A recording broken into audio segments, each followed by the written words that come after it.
বন্ধুরা, আমি যদি সর্বপ্রথম আমার এই পেজ বা আইডির রিচ আপনাদের দেখাই, তাহলে আপনারা দেখতে পারবেন যে এইখানে কিন্তু আমার পেজের বর্তমান রিচ 22,000 প্লাস এবং পোস্ট এঙ্গেজমেন্ট 6,000 প্লাস। সো আমি এখানে একটা প্রুফ দেখাবো আপনাদের। এখানে কিন্তু আমার যে ভিডিওগুলো আপলোড দেওয়া দেখতেছেন, এগুলো কিন্তু 3 দিন আগের দেওয়া ভিডিও। আমি 3 দিনের মধ্যে কিন্তু কোনো ভিডিও আপলোড দিইনি।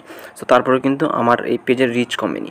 এখন আপনি যদি আপনার পেজের রিচ বাড়াতে চান অথবা ফেসবুক আইডির রিচ বাড়াতে চান, তাহলে রিকোয়েস্ট থাকবে ভিডিওটি শেষ পর্যন্ত দেখুন। একদম সহজ উপায়ে আপনাদের দেখিয়ে দিব খুব সহজে কীভাবে আপনারা ফেসবুক আইডি বা পেজের রিচ বাড়িয়ে নেবেন। সো এই জন্য আমি আমার ফেসবুক আইডিটা এখানে লগ ইন করে নিব। আপনারা যদি আপনাদের ফেসবুক পেজের রিচ বাড়াতে চান, আপনাদের পেজটা এখানে লগ ইন করে নেবেন, অবশ্যই অফিসিয়াল ব্রাউজারে। সো বন্ধুরা, ভিডিওটি শুরু করার আগে বলতে চাই, যারা আমাদের চ্যানেলের নতুন দর্শক, অবশ্যই চ্যানেলটি সাবস্ক্রাইব করে পাশে থাকা বেল আইকনটি বাজিয়ে দিবেন। এবং আপনি যদি ভিডিওতে এখনও লাইক না দিয়ে থাকেন, ফটাফট লাইক দিয়ে ভিডিওটি ওয়াচ করতে শুরু করেন। সো সর্বপ্রথম আমাদেরকে কিন্তু পেজের রিচ বাড়ানোর জন্য অথবা ফেসবুক আইডির রিচ বাড়ানোর জন্য এক ট্রিক্স খাটাতে হবে। একদম কিন্তু 100% কাজ করে ট্রিক্সটা। আমরা সর্বপ্রথম এইখান থেকে উপরে দেখতে পাচ্ছি যে সার্চ অপশন, এখানে চলে আসব। সো এখানে চলে আসার পরে আমরা এখানে সার্চ দিব AFA। সো এটা লিখে সার্চ দেওয়ার পরে আমরা 2 নম্বর যে পেজটা এখানে খুঁজে পাবো যে AFA silicon Argentina.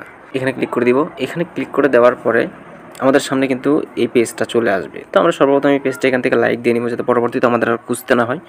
So like দিয়ে নেওয়ার পর আপনারা দেখতে পাবেন যে এইখানে কিন্তু তারা পোস্ট করছে 19 ঘন্টা আগে। এইখানে কিন্তু 70 জন প্লাস ট্যাগে আছে। এইখানে কিন্তু আমি আমার আইডিটাও ট্যাগ দিয়ে রাখছি।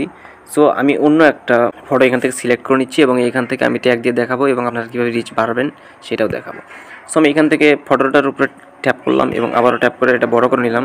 সো বড় করে নেওয়ার পর আপনারা একটু যদি উপরে লক্ষ্য করেন, এখানে কিন্তু ট্যাগ বাটন। সো এখানে আমরা ক্লিক করব। ক্লিক করার পর কিন্তু এখানে যতজন ট্যাগে আছে সবগুলো কিন্তু নাম শো করবে। এখানে আপনি যেখানে ফাঁকা অপশনটা দেখতে পাবেন সেখানে ক্লিক করে দিবেন। তো সেখানে ক্লিক করে দেওয়ার পর কিন্তু সর্বপ্রথম আপনার আইডিটাই চলে আসবে। আর আইডি বা পেজটা যদি না আসে, এইখানে আপনারা সার্চ করবেন আপনাদের আইডি বা পেজের নাম লিখে। তো সার্চ করার পর কিন্তু দেখতে পাবেন যে এখানে চলে আসবে আপনাদের আইডি বা পেজটা। সো আমার আইডিটা চলে আসছে, আমি এখান থেকে জাস্ট সিলেক্ট করে দিলাম। আমার পেজটা কিন্তু এখানে মেনশন হয়ে গেল। সো আমি আপনাদের প্রমাণের ক্ষেত্রে আরও একটা ফটোতে ট্যাগ নিয়ে দেখাবো। সো এই ফটোতে আমি যদি ট্যাগ নিই, ফটোটার উপর আমি ক্লিক করব। তো উপরে কিন্তু দেখতে পাচ্ছেন যে ট্যাগ অপশন, আমি এখানে ক্লিক করে দিলাম। এখানে ক্লিক করে দেওয়ার পর আবার এখানে ফাঁকা যে অংশটুকু আছে আমি সেখানে ক্লিক করে দিব। সো ক্লিক করে দেওয়ার পরে কিন্তু এখানেও সেম। সো এখানে আপনাদের পেজের নাম বা ফেসবুক আইডি নেমটা লিখে সার্চ করবেন। সার্চ করার পর এখানে জাস্ট ক্লিক করে দিবেন। তাহলে কিন্তু আপনাদের পেজের নামটা মেনশন হয়ে যাবে এখানে। সো এখন আমি আপনাদের বলবো যে কীভাবে রিচ বাড়বে এইখান থেকে। সো দেখতে পাচ্ছেন এই পোস্টে কিন্তু 9,500 জন লাইক দিছে, 635 জন কমেন্ট এবং এখানে কিন্তু 164 জন শেয়ার করছে। সুতরাং এই পোস্টে আপনি মেনশন হওয়ার পরে সো এই পোস্টে যতজন রিয়েক্ট করবে এবং পোস্টটা যতজনের সামনে যাবে এবং পোস্টের রিচ যত হবে, ওই রিচটা কিন্তু আপনার ফেসবুক আইডি বা ফেসবুক পেজেও কাউন্ট হবে। সো আপনি যা শুধুমাত্র ট্যাগে থাকার জন্য আপনার আইডির কিন্তু রিচ আগুনের মতো দিন দিন বেড়ে যাবে।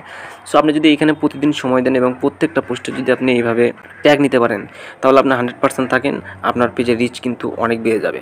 সো পেজের রিচ বেড়ে গেলে কিন্তু আপনার আইডি বা ফেসবুক পেজের কিন্তু আমরা যে পোস্টগুলো করবো সেখানে কিন্তু ভিউও বাড়বে।